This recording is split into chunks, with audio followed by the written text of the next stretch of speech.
trang nhật ký anh lưu sau đây, những thói quen em mỗi ngày, hay hờn ghen răm rỗi trên lối đi trên đường về. Khi em giấc say anh ngồi đây, ghi điều anh sợ nhất lạc mất em nơi đông người, quên nắm tay em mất rồi. Ghi điều em thắc mắc câu hỏi yêu em thế nào, anh yêu ít thôi nhưng dài lâu.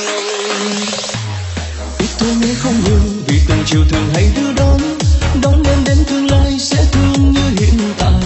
Ít thôi nhé em hỡi để yêu thói quen nhau, để đêm đêm khắc sâu những yêu thương nhiệm màu. Ít thôi nhé không cần nhiều thật nhiều, vì anh đã hứa sẽ mãi bên em đến khi em còn chờ.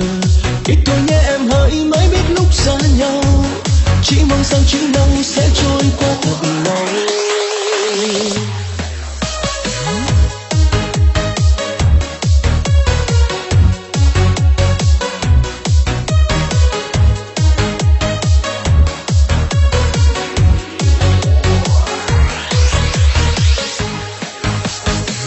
Trang giấy trắng nhật ký anh lưu sau đây, những thói quen em mỗi ngày, hay hờn ghen răm rỗi trên lối đi trên đường về.